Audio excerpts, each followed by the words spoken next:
নিয়োগপুত হব মুহুৰ উত্তৰ এহি স্থানে তুৰা হবে প্ৰজা সৃষ্টি কৰ এহি শুনি একোজনে নকৰিলা ইচ্ছা জাতু তাৰা সকলে মস্ত দেখে মিছা পুতৰ ব্যজ্ঞা দেখি ব্ৰহ্মাদতে খনে পৰম দুষ্মহ ক্ৰোধ জ্বলি গইল মনে সুবৰ্ণ গৌৰাঙ্গ তনু ক্ৰোধত জ্বলয়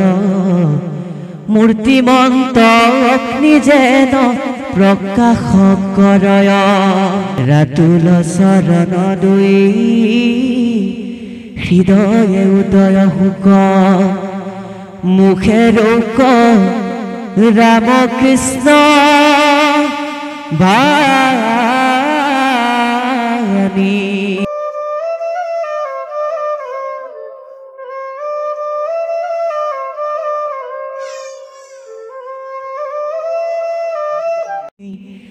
ৰাতুল চৰণ দুই হৃদয়ে উদয় হুক মুখে ৰোক ৰাম কৃষ্ণ বাণী ৰাম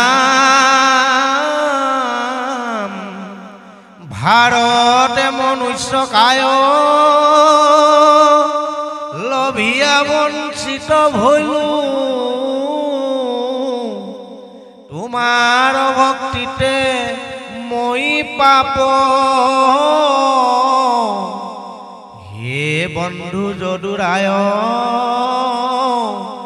আকস্মৰি ধাতু যায় মনে সদা নখণ্ডয় তাপ হে ৰাম হে কাম ক্ৰোধ লোভ মোহ ইহবে বেৰিয়া খাই একালে নিতে নিতে খৰায়ো এলভিয়া মনুষ্যগাত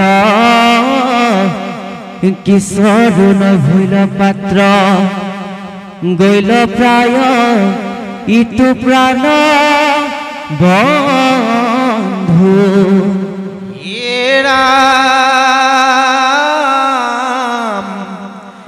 ভূ কৃপাময় মুক হেন কৃপা কৰিউক যেহেন সদায় স্মৰো নাম যত সভা সদস্য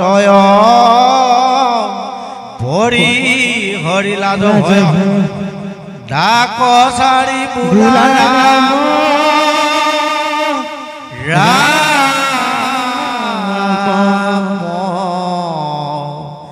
হৰি ৰাম ৰাম ৰাম কৃষ্ণ ব্ৰহ্ম সৃষ্টি বৰ্ণনা মতে অৱদতি শুনি উক মহাশয় এহি মতে বুজিবা দিন ৰাতি হয় আপোনাৰ থানে ব্ৰহ্মা সতে কবৎসৰ আজ্ঞা পালি থাকা প্ৰভু ঈশ্বৰ কৃষ্ণৰ হে ৰাম যেতি ক্ষণে গৈল পায় নিজ আয়ুজত কালে কালে হক হৰিলিহে নদেখন্ত মনত এহি হব জানি যিটো বুদ্ধিমন্ত নৰ বিৰগত ভূয়া ভক্তি কৰো কৃষ্ণৰ মাৱে তিনি গোটা কল্প শুনায়াত পৰ ব্ৰহ্মকল্প পদ্মকল্প বৰাহ কল্পৰ বেদময় ব্ৰহ্মাজিটো দিনা ভৈল জাত তাৰ নাম ব্ৰহ্মকল্প কহিলো তোমাত ৰাম পূৰ্ব অধ বয়স যি দিনা সাংগ ভৈলা তাক বুলি পদ্মকল্প সিটো পুনৰৈলা জাতু ঈশ্বৰৰ নাভি সৰু বৰ সন্তে জন্মিলে কলোক পদ্ম প্ৰকাশ কৰন্তে ৰাম এতেকে খেতাক পদ্ম কল্প কবুলয় সেহি পদ্ম সন্তে ব্ৰহ্মা উপজিলাতয় পাছেহে অৰ্ধ বয়স যিদিনাই উপগত বৰাসকল কল্পখেন বুলয় লোকত এ জাতু আত পৰমই সদা কৰি লীলা শুকৰ আকৃতি ধৰি ভূমি উধাৰিলা আতেখেহে বৰাসকল প্ৰণামহেন খ্যাত পৰম ৰহস্য কথা কহিলো তোমাত কালগ্ৰাহে ব্ৰহ্মাদি কৰিলো যত তাহাৰ আয়ুৰ লেখা কৈলো এহি মত আৱে কহু কাল ভয় শূন্য যিটো দেৱ কোটি কোটি ব্ৰহ্মাজাৰ পদে কৰে হেৱ অনন্ত অনাদি পৰিপূৰ্ণ মহাহৰি আলু যাৰ আজ্ঞা বহে হিৰুগত কৰি অখণ্ড মহিমায়ুক্ত পৰম উত্তম কৃপাময় ভূমা ভিভু সত্য নিৰূপম শুভয় পঞ্চাশ কোটি বহল মধ্যত দশ গুণে বেহি আছে আৱৰণ যত হেন মত অসংখ্য ব্ৰহ্মাণ্ড হব যাৰ লোমৰন্ধে দেখি পৰমাণুৰ আকাৰ সনানন্দ সনাতন দেৱ নাৰায়ণ সমস্তে জীৱৰ যিটো পৰম কাৰণ হেন ঈশ্বৰত নাহি কালৰ মহত্ব ৰাম নিজানন্দ সুখে মাত্ৰ সৰ্বদাই ৰত কিন্তু যিটো সতেক বৎসৰ বিধাতাৰ প্ৰভুৰ নিমেষ হেন কৰি উপচাৰ আয়ু গগনিবে পুনু কেহু নপৰায় জাতু পৰ ব্ৰহ্মা কৃষ্ণ অনন্ত অব্যয় কালৰূপী ঈশ্বৰৰ কহিলো মহত্ব ৰাম শুনাৱে ব্ৰহ্মাচৰ্যী লন্ত যত যত প্ৰথমত বিধি জয় জয় কৃষ্ণ স্মৰি সজীৱে লাগিলা পজা চিত্ত থিৰ কৰি পঞ্চ পৰ্বায় অবিদাস জিলা গুৰুতৰ নৱমোহ মহামোহ তামিছ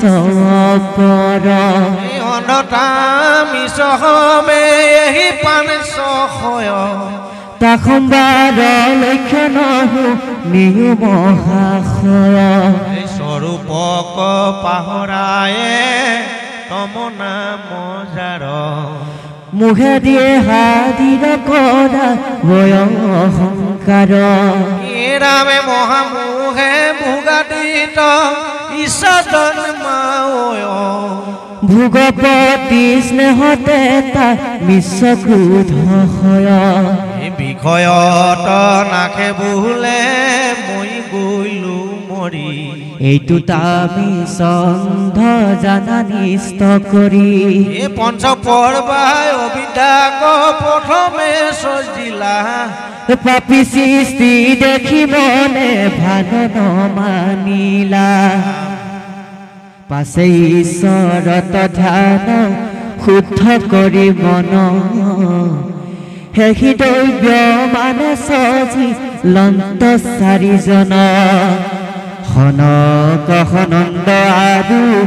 সতন কুমাৰ সনাতন নামে চাৰি মহিমা অপাৰ পৰম সুন্দৰ দেহা অধিক জলয়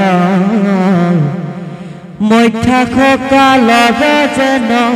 আদিত্যৰ নয় ভৈলা হবে নৈ কৃষ্ণ ব্ৰহ্মত পাত্ৰ মন তাখম্বাক